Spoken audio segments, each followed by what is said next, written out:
Greetings and salutations, Internet. My name is Kinddeath, and today we need to talk about Battle for Azeroth subscriber numbers. Have you ever thought about adding servers for previous expansions as they were then? No. And by the way, you don't want to do that either. You think you do, but you don't. Remember when you had to like spam cities and say need a tank, need a tank, need a tank during the Burning Crusade days? You don't remember that because now you just push a button that says go to the dungeon. You don't want to do that. Now, Kinddeath, what does that have to do with falling subscriber numbers? And we know from Weak Aura's Twitter that there was potentially some type of leak in regards to World of Warcraft's current subscriber numbers. Well, Internet, let me tell you, even if this leak proves to be true, what we're looking for is the source of the problem, not the symptom. The current issues with Battle for Azeroth are not large issues in the sense that they can't be solved within this expansion. They are completely easily solvable issues that only require very simple changes. The problem here is the developers still don't seem to get it. Hence why the clip with J. Allen Brack at the beginning is so incredibly pertinent to understand Blizzard's corporate mentality. That is why we are seeing such a disconnect between developers and the community, because they're not playing the game the same way we are. It's their job, not their passion. So although J. Allen Brack might have changed his tune about classic World of Warcraft, that mentality is still pervasive at Blizzard Entertainment, across all of their titles. They can't communicate with us or understand us because they don't speak the language. Well, the only way that they can speak the language is to look at analytics. Well, as we have seen, analytics are not a good way to measure player engagement, player happiness, or player enjoyment. If the developers were playing the game as passionately and as thoroughly as we are in the community, a lot of these issues would never make it to the live servers. Which brings up another point. The Blizzard Entertainment that we grew up with and learned to love because of their polished dedication and passion for their own games would never have released products in an incomplete state as Battle for Azeroth, Diablo 3. They never would have released games without story and lore like Overwatch. I mean, if you want lore in Overwatch, the only way to get it is outside of the game. There is no lore for Overwatch in the Overwatch game. The old Blizzard would have never charged $60 for a character boost for characters. They would say, too bad, level. They wouldn't allow you to skip part of the game in transaction for some money. It's the exact thing that people like me back in Wrath of the Lich King feared when they introduced the Sparkle Pony. It was a sign that the old days of Blizzard having a passion for their products was passing, and an age of corporatism and money-focused decision-making was coming in. So effectively what I'm saying is there's a pre-corporate Blizzard, and there's a post-corporate Blizzard. And the thing that's been the bulwark against the corporate Blizzard is we've had certain key influential figures who were there pre-corporate Blizzard, like Mike Morhaime. Well, now Mike Morhaime's gone.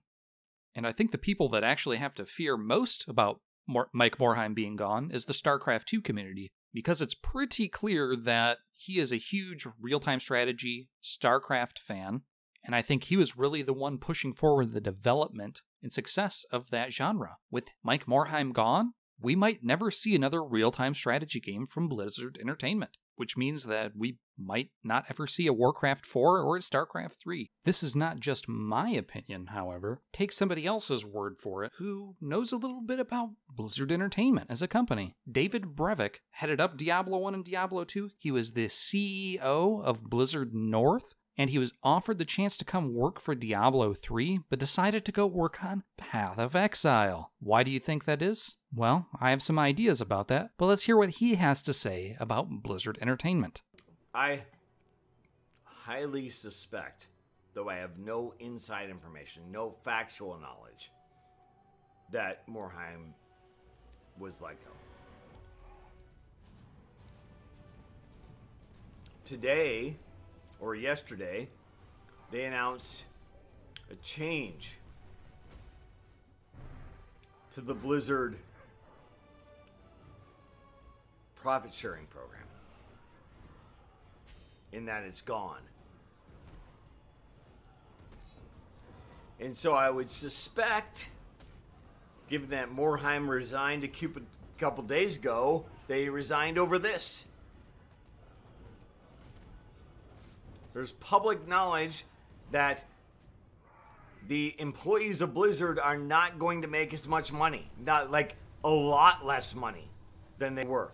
So Blizzard employees on the whole were paid below market salaries because they had a bonus program that afforded them the ability to make up for it. A lot of people made decent money through this bonus program.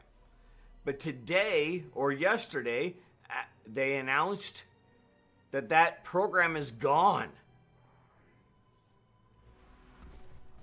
So all the Blizzard employees are now making shitty money.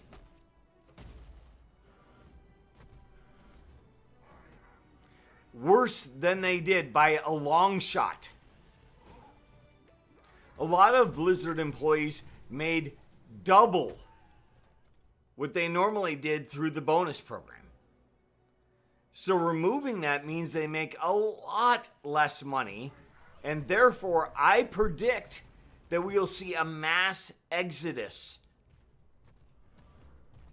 from Blizzard. Yeah.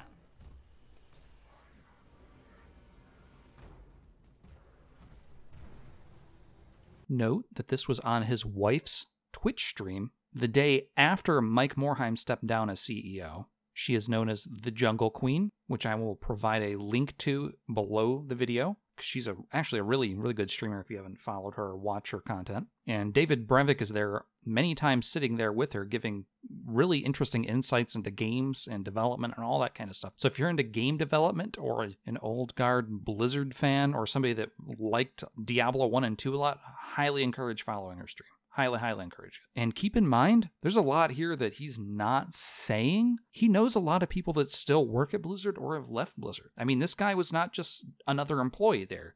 He was one of the creative heads at Blizzard Entertainment. He has an idea about how the cogs work in the machine. Is it Activision screwing things up? We don't know, but we kind of think maybe. I would say No yes, raises or to and compensate? or particularly the people above Blizzard that are Vivendi? profit happy. Right. Oh my god. Fortnite is making a fucking shit ton. Overwatch is in Fortnite. Why have you wronged us? Right. Surely Okay, we're going to get rid of the profit sharing program. We don't like this. We don't like the fact that low-level employees make decent money at Blizzard. We're going to get rid of this program because we need more profits to increase our stock price and improve our shareholders and the elite 1% of the company. And so, therefore, you don't like this very much, Mike Morheim? Well, too fucking bad. You're gone. Now we pass it, and we get more profits. More money in my pocket, motherfucker, for your work that you're doing. We don't know if that's the case. Of course not. We don't know if any of this is the case. However, you can easily imagine this. Hi, Ankle. I could easily imagine that. Yes, 100%. It's time to spend the points. It might be no raises to compensate. Maybe. But not enough. Not as much. Sure, they would up the pay to compensate. No. Why would they do that? My life is too low for this content. Ankle? You would not. Why would you do that? There's no incentive for them to raise the people's salaries. Everybody at Blizzard considers it a privilege to work at Blizzard. Or at least 90% plus. Right, so they'll take less money because it's Yeah, Blizzard. because it's a fucking blessing that I work there.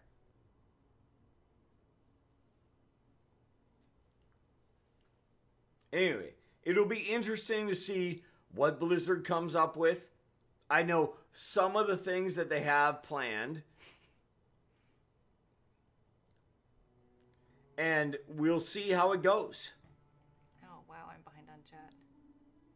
I But- beat the boss, Ikemus. You know, if it doesn't go well, will Blizzard even be close to the same? Every decision being made today at Blizzard is about money. Why? They're a corporation. That's all corporations care about is money. Let me put it this way.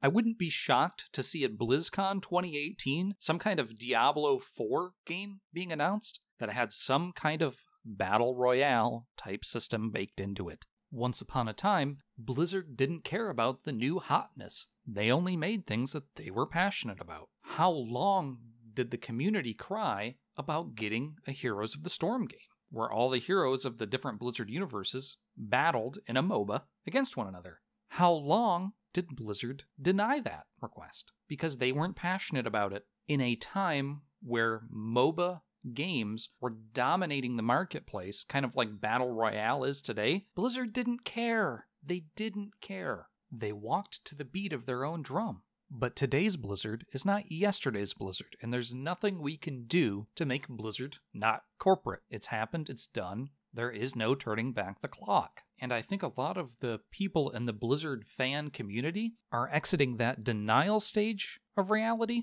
and entering the anger phase. What comes after that? The acceptance phase. I would argue, as Blizzard fans, the sooner we can get to the acceptance phase of that, the sooner we can start holding Blizzard accountable as not our family, but as a corporation that we're giving our hard-earned money to. In effect, we need to stop being fanboys of Blizzard. So that goes along with a lot of things that somebody like Jim Sterling says. Don't pre-purchase, don't pre-order, don't alpha and beta test for these studios. We have to treat Blizzard Entertainment like we would treat any other publisher, because effectively, Blizzard's no different from EA anymore. They might not be as bad as EA, but they are not some indie studio. We owe them nothing, they owe us everything. And if they don't pony up, then we don't pay up. But I think that's hard for a lot of people because they're very emotionally attached to a Blizzard that does not exist anymore. Which doesn't mean they can't create good games anymore, but it does mean that we need to start approaching them differently as a community. Blizzard Entertainment used to be a gaming studio making games for gamers by gamers. That is not Blizzard Entertainment anymore. 70 Monocle says Warcraft 3 is what got me into PC gaming. Yeah, do you know the whole hero thing was David's idea? That's true. What are you talking about? Blizzard personnel are eternal, says BB. It seems like it because it's like under the blanket of Blizzard, but no, a lot of people have left. The people that worked on classic WoW, Warcraft 3, Diablo 2, almost none of those people are still with the company. The people that are now at Blizzard are people who are maintaining games that they themselves did not create. And the fact of the matter is, for anybody that's a creative individual or likes to make things, it's hard to be as passionate about something that somebody else created that you're basically just kind of maintaining. The current developers of World of Warcraft are never going to be able to live up to the developers of Classic WoW, TBC, or Wrath of the Lich King. Period. End of story. There's nothing that they can do where they're going to win. So people that might be really creatively minded, people that could bring new, interesting systems to the game, they are limited in scope of their creativity of what they can do with the game because the game already has a very strong identity. And it's very difficult to bring something new to a classic. What that effectively means is that it's really, really hard to attract top-tier talent in creating the game when really important developers leave the studio or move on to other projects. So the question now becomes, as a new developer, don't stand in the circles. Those circles are mine. Oh, stand in the circles. Who cares? It's pretty well done. Why would you work at Blizzard?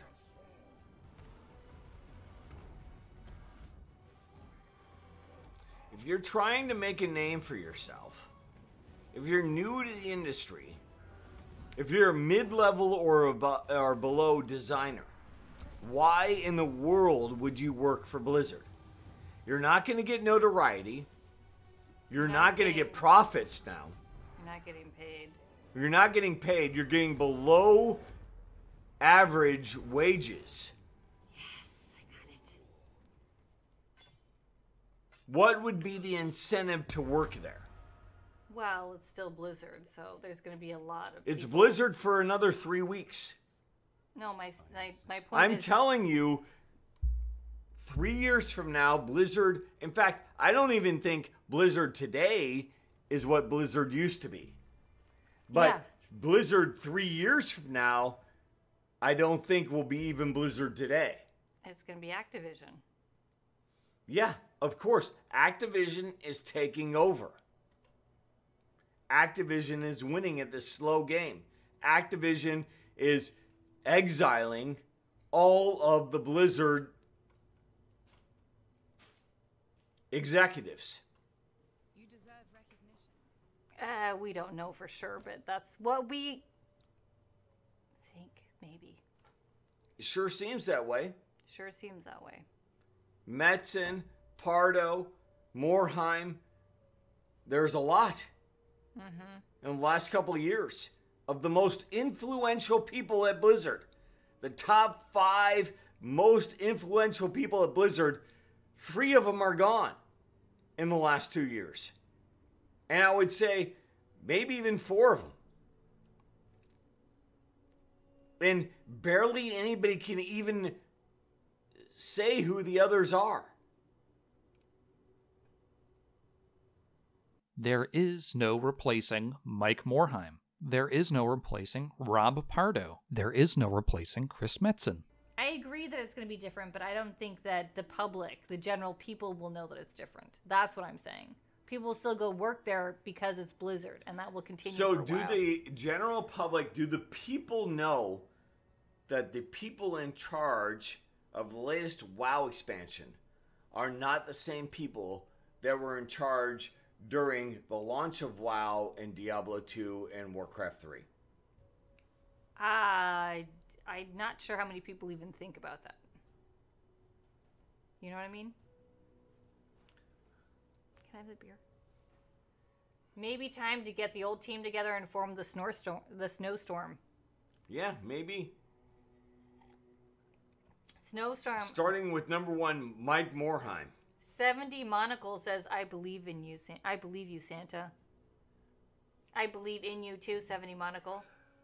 So I would say one of the number 1 peoples Wait. that I would recruit would be Mike Morheim if I was going to make a new company. So the question becomes, how do we attract top-tier talent in order to replace these icons of Blizzard Entertainment when these projects are not their own? They are not their passion. They're not the things that they've put their blood, sweat, tears, and life into. It doesn't matter how much of a good writer Christy Golden is, for example, or what she does for the story moving forward. She's never going to be Chris Metzen. He's the original author for all the Blizzard franchises. These stories are not her own, so she's just not going to be as passionate about it. That doesn't mean that she can't be passionate about it, but it doesn't mean it is going to be her world to her. I mean, Thrall was, one of Metzen's really big characters, super important to him. He had true passion. It was his child. Thrall was Metzen's child. It doesn't matter what Christy Golden does. Thrall is never going to be Christy Golden's child. And that doesn't mean that she can't do a good job, but she's not Chris Metzen. Well, that's true for at all levels of World of Warcraft, StarCraft 2, Heroes of the Storm, etc., etc., etc. So the best way to incentivize people who aren't having their artistic vision realized is to offer them competitive pay. Well, the problem with that at Blizzard Entertainment is Blizzard does not pay competitively with other studios in the AAA space.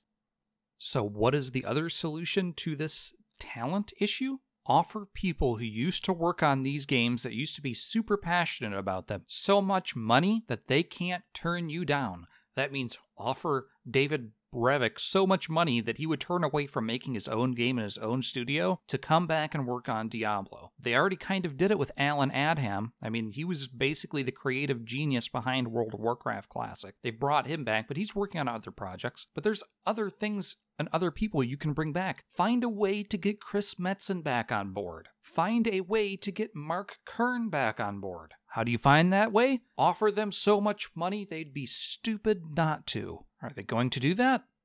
No, they're not. Why? Because Blizzard isn't in the business of making good games anymore. They're in the business of making money. AKA, they're a corporation. Sounds like the typical corporate bullshittery. I think so. Oh, absolutely. I think that's what happened when Activision joined Blizzard. They became a lot more corporate. Sadly, sounds like venture capital. it took a long time for it to happen, but it did happen. Just like it always happens. So while I don't think that this is the downfall, this might sound kind of doom and gloom to people who are Blizzard fanboys and fangirls, it doesn't mean that these games are going to turn terrible or they're going to release bad products. But what it does mean is the golden age of Blizzard Entertainment is over. It's time to move on. We can't keep living in the past. If you want to see change in this game, if you want to see change at Blizzard Entertainment in World of Warcraft, you're going to have to find a way to protest. Whether that be with your wallet and not subscribing or paying money for their games, or if you're a community figure rising up trying to organize some kind of protest type event, maybe like outside the gates of Stormwind, where everybody's standing outside of there, maybe like Asmongold gets a bunch of level 1 characters on some server and has people get on there and do a protest event. Something that will draw the attention of gaming media, and if it's a large enough event, Blizzard won't be able to deny you. They won't just be able to push it under the rug, push it under the carpet, and try to give you lawyer speak. Because as much as I like Ian Hazzikostas, I think the lawyer speak is starting to get on everyone's nerves who's a World of Warcraft fan. Simple things that are yes-no answers or things that can be addressed within 1 or 2 sentences turn into 10 pages of explanation. It's a way of trying to move the goalposts and fatiguing someone out of a conversation without providing a real answer. And that can only last for so long. And let me be very, very clear. I don't blame Ian Hazzikostas or any of the devs for any of this stuff. Ultimately, these decisions that are thrust down upon them before they are ready, like releasing BFA too early, or to include a $60 paid character boost, this isn't the devs' decision. This is the top 1%. This is the CEOs. These are the people in boardroom meetings that are making these decisions and edicting it to the Blizzard developers. These developers, don't make them the enemy. They are on our side, just like 99% of the employees at Blizzard. It's the 1%. Those are the people we have to hold accountable, not the Blizzard devs. And how do we get their attention? In the pocketbooks, because that's the only thing they care about. The stock market is what have you done for me lately? Right. And Fortnite is kicking the ass Of everybody. Of everybody, including Overwatch. And people are like, what the fuck? Right. And not just that, but they have made Overwatch into a game where it cannot be created into a Fortnite clone. I know. We've talked about this. There's been articles about this, about how impossible it is. For her Battle Royale session. Right. So, when you aren't making the most money in the industry, you don't have as much leverage as when you were making the most. It's ridiculous.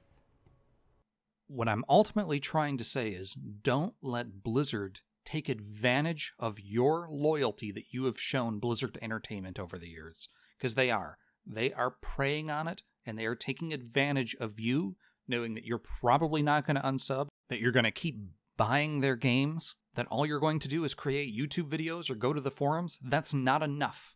The community has to come together behind some public figure, whoever that may be, and draw outside attention to us. So what do low World of Warcraft subscriber numbers possibly mean if this is true? Not a whole lot. But what it is indicative of is the direction that Blizzard is heading as a company.